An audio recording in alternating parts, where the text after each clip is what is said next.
تنزیل من رب العالمین، یہ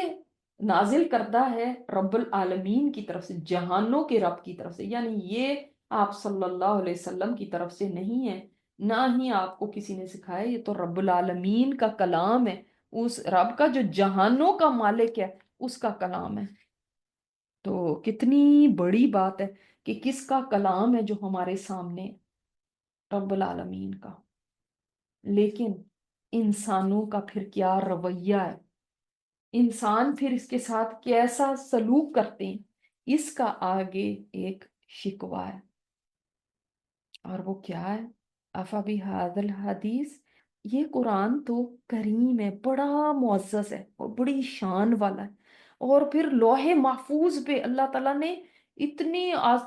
دیکھیں لوح محفوظ پہ محفوظ ہونا اس قرآن کا، جو ساتویں آسمان پہ لوح محفوظ ہے، اس کتاب کے اندر اس قرآن کا درج ہونا کتنی بڑی بات ہے، کتنی بلند کتاب ہے یہ،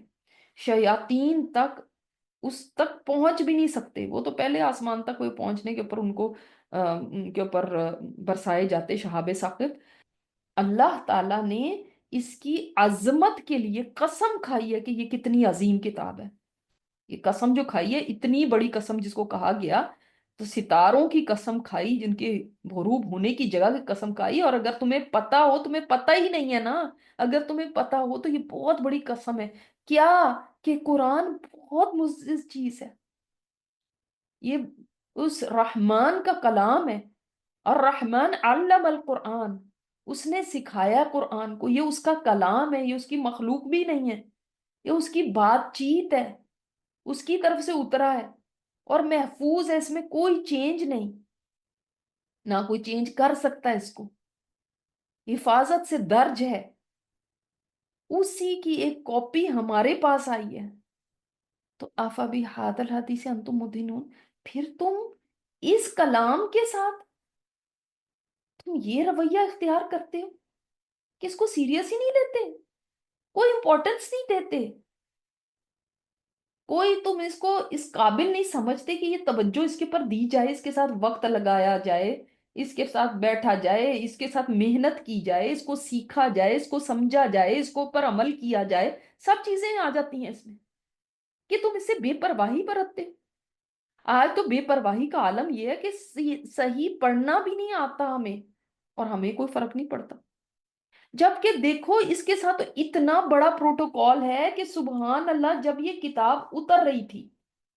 تو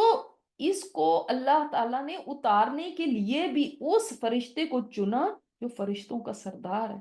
ثم امین، جو امین فرشتہ ہے، امانت دار فرشتہ اللہ تعالیٰ کے ہاں ہے، اور سب سے بڑا فرشتہ اور بڑا طاقتور فرشتہ اور محافظ فرشتہ اس کے ساتھ اتارا، اس کے چاروں طرف فرشتوں کا جم غفیر ہوتا تھا جب یہ اترتی تھی، ہر طرف نور پھیل جاتا تھا، جب جبرائیل علیہ السلام اس کو لے کر آتے تو آپ صلی اللہ علیہ وسلم کے دل پہ اس کو القاء کیا جاتا تھا، کتنا بڑا اس کا اعزاز، کتنا اس کا اہتمام، وہاں پہ بھی اس کو کیا عزت حاصل ہے کہ لوح محفوظ میں ہے، یہ وہاں پہ لکھی ہوئی ہے، اور پھر تم اس کے ساتھ کیا انداز اختیار کرتے ہو، تمہارا رویہ کیا ہے اس کے ساتھ، کہ ساری دنیا کے کام پہلے اور یہ آخر میں، ساری دنیا کے کام کاج اول نمبر پہ، اور اس کی طرف کوئی توجہ ہی نہیں، زندگی کے کتنے دن اور مہینے اور سال گزر جاتے ہیں جب اس کی طرف کوئی توجہ نہیں۔ بہت بڑا مارکا ہے کہ ہم رمضان میں اس کو کھول لیں اور چلو ایک دفعہ ہم نے پڑھ لیا، وہ بھی سب تو نہیں پڑھ پاتے، لیکن ایک دو دفعہ پڑھ لیا تو بس وہی کافی ہے سارے سال کے لیے، اب اگلا رمضان آئے گا تو پھر تمہارے نزدیک یہ عزت ہے اس کی، تم یہ توجہ دیتے اس کو کہ اس کو سیکھنا کسی کو کسی کی پرائرٹی ہی نہیں ہے، بلکہ کیا سوال کرتے فرض ہے کہ نہیں، یہ فرائض میں تو نہیں ہے نا قرآن سیکھنا، آگے سے یہ سوال کرتے او بھائی، جس کے لیے اللہ تعالیٰ نے اتنی جس کو عزت دے دی، اتنا شرف ہے، کیونکہ یہ اللہ تعالیٰ کا کلام ہے، اس کی بات ہے، سوچو کسی کی بات کتنی بڑی چیز ہوتی ہے، اس کی ذات، یعنی اس کی ذات کا حصہ ہے اس کا کلام، اور اس کو توجہ نہیں دے رہے، اور اسے بے اعتنائی ہے، تو یہ ایسی چیز ہے جس کے اوپر تو تمہیں سب سے زیادہ اس کے ساتھ وقت لگانا چاہیے تھا. بڑے بڑے جب آپ علماء کا پڑھتے ہیں نا، کسی کو موت آنے لگی تو دیکھا، میں پڑھ رہی تھی، انہوں نے کہا میں نے اتنا وقت لگا دیا دین کے علوم میں ہی، دین کے علوم میں فلان چیز، یا آپ نے فقہ کے اوپر اتنا وقت لگا دیا، آپ نے فرقے کو ڈیفینڈ کرنے میں اتنا وقت لگا دیا، کاش میں یہ قرآن کے لیے لگاتا. پھر ایک اور کے بارے میں پڑھ رہی تھی، انہوں نے اتنا کام کیا دین کا، پتہ نہیں کتنی ساری احادیث انہوں نے حفظ کی ہوئی تھی، کتنا سارا اور وقت انہوں نے اور دین کے علوم پہ لگایا. لیکن جب ان کی وفات ہوئی، کسی نے ان کو خواب میں دیکھا تو انہوں نے پوچھا کہ آپ کے ساتھ کیا معاملہ ہوا؟ تو انہوں نے فرمایا کہ اللہ تعالیٰ نے مجھے یہ بچوں کو قرآن سکھانے کے اوپر بخش دیا، باقی ساری چیزیں چھوڑ کے اللہ تعالیٰ نے مجھے اس پہ بخش دیا جو میں نے بچوں کو قرآن سکھایا تھا. قرآن تو بہت بڑی چیز ہے، ہم لوگ تو کوئی اس کو اہمیت دیتے ہی نہیں. بس زیادہ اہمیت بڑی کر دی کہ غلافوں میں بند کر کے ویلوٹ کے غلاف چڑھا کے اس پہ گوٹا کناری لگا کے اونچا رکھ دیا بس. اور اب تو خیر وہ بھی ادب ختم ہو گیا کہ لوگ پیروں کے برابر ہی رکھ لیتے. اب تو وہ بھی ادب ختم ہو گیا. سیکھنا سمجھنا تو بات کی بات، اب تو سیدھا پڑھنا بھی ختم ہو گیا، جو پہلے چلو لوگ اس پہ ہی توجہ کر لیتے تھے کہ چلو بچوں کو ایک قاری لگوا دیا اور اس سے پڑھا لیا. یہ تو بس بیئر منیمم کچھ بھی نہیں تھا، اب تو وہ بھی ختم ہو گیا. اب تو اس کے بھی شوق نہیں رہے. اور سیکھنا سمجھنا تو ویسے ہی ہمیں کوئی بڑا مشکل ہے، بڑا مشکل ہے، ہم کیسے کر سکتے ہیں؟ یہ تو کوئی چیز ہی نہیں نا جس کے لیے ہم سمجھے کہ یہ ٹائم لگانا کوئی ورتھ ہے. ہمارے نزدیک یہ ورتھ ہے قرآن کی. فیس بک پہ ہمیں کتنی دیر لگتی ہے، فون پہ ٹیکسٹ کرنے میں کتنا ٹائم لگتا ہے، ہمیں اب یوٹیوب کی ویڈیوز دیکھنے میں کتنا ٹائم لگتا ہے. سوچیں کن چیزوں نے ہمارا ٹائم کنزیوم کیا ہوا ہے کہ ہم کہتے ہیں ہمارے پاس اس کے لیے وقت نہیں. وقت کی بات نہیں ہے، یہ اس چیز کی بات ہے کہ ہم کس چیز کو کتنی اہمیت دیتے ہیں. جہاں پہ اہمیت کی بات ہوتی ہے وہاں پہ ہم نے انگریزی زبان بھی سیکھ لی کہ نہیں سیکھی، لیکن اس کی طرف نہیں توجہ، نہیں، اہمیت ہے ہی نہیں نا، امپورٹنس نہیں ہے. ہمیں سارے کام کرنے تو نہیں آتے تھے، ہم نے کھانا پکانا بھی سیکھا، ڈرائیونگ بھی سیکھی، سلائی کڑھائی بھی سیکھی، گھر کو صحیح رکھنا بھی سیکھا، سب ہنر سیکھے نا. سارے کوئی ہمیں پیدائشی تو نہیں آتے تھے، اس لیے کہ جن چیزوں کی اہمیت تھی لیکن ہم نے اس کو اہمیت نہیں دی. اور معاشرے ہم اپنے آپ کو مسلمان کہتے ہیں تو ان کو کہا جا رہا ہے جو کافر تھے کہ تم نے اس کی حدیث کی طرف تم نے اس کے ساتھ بے اتنائی برتی ہے، یہ ان کو کہا جا رہا ہے. لیکن ہم اپنے حال دیکھ لیں، جو کہتے ہیں کہ یہ اللہ کا کلام ہے، اس سے بڑی کیا بات ہو سکتی کہ مان کے پھر بھی اس کو اہمیت نہ دینا. وہ تو مانتے ہی نہیں تھے نا، وہ تو اس کو اللہ کا کلام ہی نہیں مانتے تھے. تب ان کو بتایا گیا دیکھو یہ تو اللہ تعالیٰ کا کلام ہے. ہم تو یہاں تک مان لیتے ہیں تنزیل میں رب العالمین، لیکن اس کے باوجود پھر اس کو توجہ نہ دینا تو کتنا بڑا جرم ہے. نہیں، پھر ہمارے نزدیک کیا رب العالمین کی یہ ہم نے قدردانی کی؟ کیا اس رب کے کلام کی یہ اہمیت دی؟ سوچو تو صحیح کہ کیا چیز جو وہاں پہ لوح محفوظ میں وہ اس نے ہمیں اپنے ہاتھوں میں دے دی. ایسے ہی سمجھ لیں، مثال کے طور پہ ایسے ہی سمجھ لیں، آج ہم کتنے دھکے کھا کھا کے حجر اسود کو چھونے کی کوشش کرتے ہیں، اس کو چومنے کی کوشش کرتے ہیں، یا حتیم میں جانے کے لیے اتنے دھکے پڑتے ہیں تو پھر بھی ہم کہتے ہیں بس چلے جائیں، کھڑے بھی رہتے ہیں. یا یہاں تک تو پھر بھی ہم کوشش کرتے ہیں، سوچیں کعبہ کے اندر جانے کی کسی کو ایکسیس مل جائے. سوچیں یہ دو تین چیزیں ہیں جس کے لیے ہم کتنے مر مر کے بھی کہتے ہیں کہ ہمیں بس وہاں تک پہنچا دو، ہم بوسہ دینے کے لیے ہم کتنا تڑپتے ہیں، ایک حتیم میں جانے کے لیے، ایک کعبے کے اندر جانے کے لیے.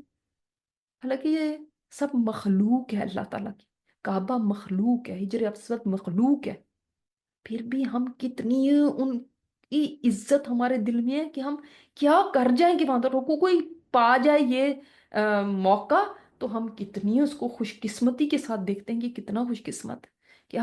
ہمارے نزدیک اس کی کیا ویلیو ہوتی ہے. اللہ ہم رہ گئے یہ چلا کے، اور ہم سوچتے ہیں ہائے ہم تو کوئی گناہ گار ہی ہیں، ہمیں نہیں بوسہ دینے کی وہ ملی سعادت، اس کو مل گئی. ہم بدقسمت ہیں، ہم اپنے آپ کو سمجھتے ہیں کتنا خوش قسمت ہے. بدقسمتی وہ نہیں ہے، بدقسمتی یہ ہے کہ اگر ہم اس کلام سے دور رہتے ہیں، کیونکہ یہ اللہ کی مخلوق نہیں ہے، یہ اس کا کلام ہے، یہ اس کا کلام ہے، اور ہم نے اس کو نہیں پڑھا، اس کی طرف کوئی توجہ نہیں، وہ ہمارے لیے اتنی بڑی اہمیت ہے۔ اور یہ اہمیت نہیں جو لوح محفوظ سے آیا ہے، کعبہ تو پھر بھی زمین پہ ہے، یہ لوح محفوظ سے آیا ہے، یہ وہاں سے اتری ہوئی چیز ہے، اور اس کے لیے کوئی وقت لگانے کو سمجھتا ہی نہیں۔ بلکہ اگر ہم کسی پر ٹیسٹ ہی دینے کا کہہ دیں کہ چلو اس طرح آپ کا وقت ہی زیادہ اس کے ساتھ لگ جائے، وہ بھی ہمیں برا لگتا ہے،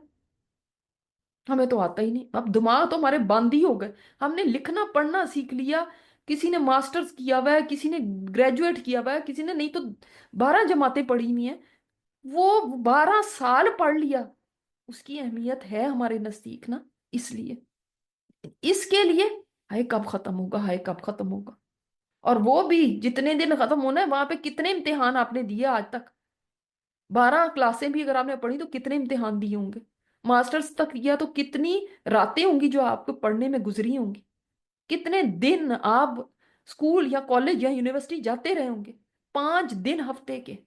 ہر جگہ 5 دن جاتے ہیں،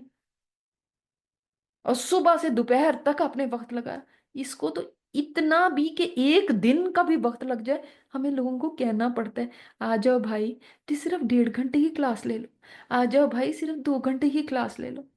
آ جاؤ بھائی بہت آسان ہے، اتنا تک کہنا پڑتا ہے، کیونکہ وہ اس کے لیے بھی تیار نہیں، پھر بھی کسی کا جناب موڈ ہوگا کہ وہ زندگی کا اپنا ہفتے کا 1.5 گھنٹہ دے دے تو بڑی بات ہے، ہم کس حد تک پہنچ چکے ہیں، کیا ہمارے حالات ہو گئے ہیں، تب بھی منتیں کر کر کے کہیں کوئی گفٹ دینا، کہیں کوئی کچھ کرنا، کہیں کوئی کسی طرح بتانا، ہر طرح سے ان کو بلانے کی کوشش کرنا، اسکولوں یونیورسٹیوں کی طرف کتنی دفعہ لوگوں نے آپ کو بلایا، خود ہم مرتے ہیں کہ ہمیں اس یونیورسٹی کے اندر داخلہ مل جائے،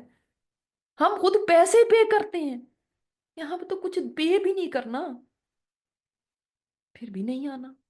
پھر بھی وہ 1.5 گھنٹہ ہی اتنا مشکل ہے کہ بس 2 گھنٹے بیٹھنا مشکل ہو گیا، ہائے گروپ ایکٹیویٹی مشکل ہو گئی، ہائے اب یہ بھی کہہ دیا ہمیں، یا اب ہم اس کو سیکھ کے بھی پھر ہم سنائیں بھی کہیں، ہم اس کا ترجمہ یاد کرنا شروع کر دیں، چلو عربی نہیں یاد کرتے نہ کرو، صرف ترجمہ کر لو تاکہ سمجھ تو آنے لگے کہ کیا رب نے فرمایا، یہ اس کا کلام ہے، رونا چاہیے یہ میرے رب کا کلام، یہ میرے رب کی باتیں ہیں، اور ہمارے حالات کیا وی ڈونٹ ایون کیئر، رب کا کلام ہے یہاں پڑھا رہے، میں نہیں کہتی دنیا کی تعلیم کو نہیں کہہ رہی کہ آپ کو نہ حاصل کریں، ضرور کریں، اس میں ایکسل کریں، لیکن ناٹ ایٹ دس کاسٹ کہ ہم قرآن کو تو کوئی اہمیت نہ دیں اور سارا اپنا وقت، محنت، دماغ، انرجیز، ہر چیز اسی کو دے دیں، اور پھر بھی دے دے کے بھی تھکے نہیں، پھر بھی پڑھائی ختم بھی کر لی، تبھی کہتے ہیں ابھی آ جاؤ، نہیں نہیں اب تو ہمیں اور کچھ کام کرنے ہیں، اب تو ہمیں جاب کرنی ہے، اب تو ہمیں گھر کے اور کام ہے، اب تو شادی ہے، اب تو بچے ہیں، اب تو بچے بڑے ہوں گے، اب ان کے بچوں کے بھی کام ہے، کہاں جا کے ہم رکتے ہیں، ہم تو کہیں پہ بھی نہیں رکتے، ہماری تو بریک نہیں لگتی کہ کوئی زندگی کا وقت ہم نے کہو کہ ہم اس کے لیے ڈیڈیکیٹ کر دیں، وہ کبھی نہیں آتا، یہ اہمیت ہے ہمارے نزدیک اس قرآن کی، رکھے رکھیں آپ کو لافوں میں جتنا مرضی اونچا رکھے رکھیں آپ جتنا مرضی، یہ اس کی عزت نہیں ہے، اس کی عزت یہ ہے کہ آپ اس کو وقت تو دیں، اپنا اپنا وقت تو بچا بچا کے رکھنا، اور بس اس کو اٹھا کے ایک سائڈ پہ رکھا ہوا کہ قرآن ہی کبھی آپ کا انتظار کرے کہ آپ اس کو اٹھائیں گے، اللہ اکبر، کیا حالات ہیں ہمارے، ہم سب کو اپنے گریبانوں میں جھانکنا، ابھی بھی ہم اتنا نہیں دیتے وقت جس طرح ہمیں دینا چاہیے، ابھی بھی ہم اس کا کوئی حق نہیں ادا کر رہے جیسے ہمیں کرنا چاہیے، اس کے برعکس جو ہم ٹائم ڈراموں کو دیکھنے میں لگاتے ہیں، 300 400 قسطوں کے اب تو ڈرامے سیزنز چلتے ہیں ان کے، ہک اپ ہو جاتے ہیں، ذہن کے اندر ڈرامہ سوار رہتا ہے، ایک قسط ختم ہوتی تو کہتے ہیں اگلی قسط میں پتہ نہیں کیا ہونا ہے، اس کی سٹوریز کو ڈسکس کرتے ہیں کھانے کی میز پہ بیٹھ کے، اور اس کے بعد یہ ہوا تھا تو اس کے بعد یہ دیکھو اس نے ایسے کیا،